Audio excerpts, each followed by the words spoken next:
द्राक्ष हंगामात मोठी फसवणूक.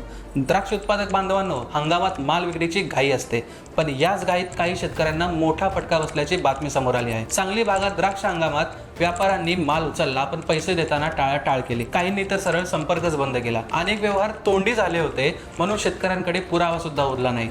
आणि या प्रकरणामध्ये जवळपास 25 लाख रुपयांचा फटका बसलेला समोर येत आहे. तर घडलं काय की व्यापारी येतात, भाव ठरवतात, माल भरा, पैसे देतो असं सांगून ट्रक निघून जातं. मग पेमेंट लांबतं, कधी चेक बाउन्स तर कधी थेट फोनच बंद. म्हणून द्राक्ष विकताना ही काळजी नक्की घ्या. माल देण्यापूर्वी कागदावरती व्यवहार करा, थोडे पैसे तरी ॲडव्हान्स घ्याच.